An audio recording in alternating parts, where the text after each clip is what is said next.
নমস্কার। আজকে গ্রহ রাশির সিচুয়েশন বা ট্রানজিট নিয়ে আলোচনা করব। কারণ প্রত্যেক মাসে কিছু না কিছু গ্রহ তার সিচুয়েশন চেঞ্জ করছে। অলরেডি যারা আমার নিয়মিত ভিউয়ার্স তারা কিন্তু জানেন যে গ্রহ রাশির সিচুয়েশন কখনো নক্ষত্র চেঞ্জ, কখনো রাশি চেঞ্জ, কখনো তার অস্তগামী, কখনো আপনার উদয়, কখনো বক্রী, কখনো মার্গী এটা করছে। তেমনি এই ২৬ সালে এপ্রিল মাসে কিন্তু আপনার কিছু গ্রহ তার সিচুয়েশন নিয়ে চেঞ্জ হয় ১২ রাশির ক্ষেত্রে, তাই কিন্তু পজিটিভ নেগেটিভ এফেক্ট তৈরি হবে। তেমনি হচ্ছে ৩রা এপ্রিল অর্থাৎ 3rd এপ্রিল বিকেল 4:55 বিকেল 4:55 বুধ এবং গুরু অর্থাৎ দেবগুরু বৃহস্পতি ও রাজকুমার বুধ একে অপরের থেকে 120 ডিগ্রি কোণে অবস্থান করবে, যার ফলে সেইদিনকে তৈরি হবে নবপঞ্চম রাজ্য। এবং এই যে নবপঞ্চম রাজ্য মাঝে মাঝে অনেক গ্রহের সাথে অনেক গ্রহ সৃষ্টি হয়, কিন্তু এই যে বুধ আর বৃহস্পতি যে নবপঞ্চম রাজ্য, তার জন্য কিন্তু মানে এই আমাদের সমস্ত পৃথিবী জগতে তার কিন্তু একটা পজিটিভ এফেক্ট কিন্তু তৈরি হয়, বা কোনো কোনো রাশি নিয়ে একটু সতর্কতা অবলম্বন করতে হবে।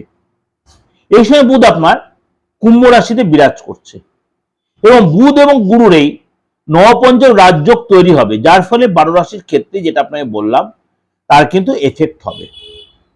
চলুন তাহলে জেনে নিই যে এই রাজ্য কতদিন পর্যন্ত থাকবে। দেবগুরু বৃহস্পতি মিথুন রাশিতে 2 জুন পর্যন্ত কিন্তু মার্গী অবস্থায় বিরাজ করবে। তুলা রাশির জন্য কিন্তু এই রাজ্য আপনার জন্য যথেষ্ট পজিটিভ ভাইব্রেশন নিয়ে আসবে। তুলা রাশির জন্য এই রাজ্য যথেষ্ট পজিটিভ ভাইব্রেশন নিয়ে আসবে, আপনাকে সাকসেস দেবে। দীর্ঘদিন ধরে কোনো কাজ আপনার আটকে যাচ্ছিল, বিশেষ করে আর্থিক জায়গাটা, পড়াশোনার জায়গাটা, হায়ার স্টাডির জায়গাটা, বা আপনি যে ব্যবসা করছেন ক্লায়েন্ট আপনার ফিরে যাচ্ছিল, টাকা আটকে ছিল মার্কেটে, এইটা কিন্তু এই সময় কিন্তু আপনাকে সেটা যথেষ্ট পজিটিভ ভাইব্রেশন দেবে এবং আপনি লেবোরিয়াস হতে হবে। আপনাকে অর্থ কালেক্টের জন্য আপনার বারে বারে যেতে হবে। আপনি মনে করেন কোনো সরকারি কাজ আপনার দীর্ঘদিন ধরে কোনো আটকে রয়েছে, কোনো কাগজপত্র দীর্ঘদিন আপনি ফাইল জমা সেটা হচ্ছে, আপনি এই সময় যে দৌড়ঝাঁপ করেন, অনেক বেশি দৌড়ঝাঁপ করতে হবে আপনাকে, সেই কাজটা কিন্তু আপনি তুলে নিতে পারবেন। আপনার মধ্যে আধ্যাত্মিক চেতনা বাড়বে। গুরুজনের সেবা করতে হবে এই সময় আপনাকে, সে তাদের আশীর্বাদ পাবেন।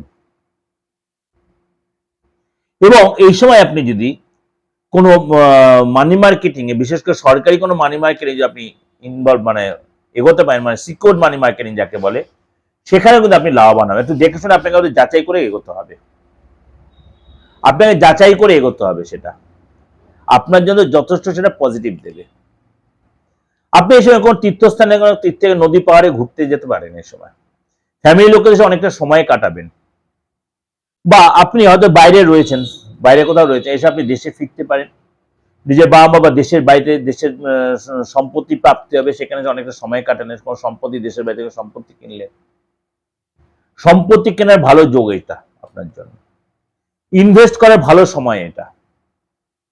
এই সময় আপনি লোকের কাছে ভালোবাসা পায়, বিশেষ করে বয়স্ক লোকেদের কাছে বা আপনার সমতুল্য যারা, তাদের কাছে ভালোবাসা, তাদেরকে সম্মান পাওয়া, ভালো বন্ধুর সঙ্গে সময় কাটানো, একটা রিল্যাক্স বোধে আপনি অনেকটাই কাটাতে পারবেন। লোকের কাছে বিশ্বাসযোগ্যতা তৈরি হবে। সুতরাং আপনার জন্য কিন্তু এই রাজ্য যথেষ্ট পজিটিভ ভাইব্রেশন তৈরি করছে। এটা আপনার ওভারঅল একটা প্রেজেন্টেশন দিলাম, অবশ্যই আপনাদের ভালো লাগবে, অবশ্যই আপনাদের মিলবে, অবশ্যই আপনার কাজে লাগবে এই নবপঞ্চম রাজ্য আপনার জীবনে। আপনার সাকসেস সপ্তাহ আপনার জন্য ভালো হবে। অবশ্যই ভালো লাগলে লাইক করবেন, শেয়ার করবেন, যোগাযোগ করতে হলে অবশ্যই বুকিং নিয়ে ফোন করে নেবেন। আপনি অনলাইনে বলুন আর অফলাইনে, আমি মোটামুটি চেম্বার যেগুলো আমার দীর্ঘদিনের সেই চেম্বার আমার রানিং এ রয়েছে, সেগুলো আপনি যোগাযোগ করে নিতে পারেন, বা আমার যেটা পার্মানেন্ট চেম্বার সেটা যে আমার বহনগরে, সেটা আপনার যোগাযোগ করে নিতে পারবেন।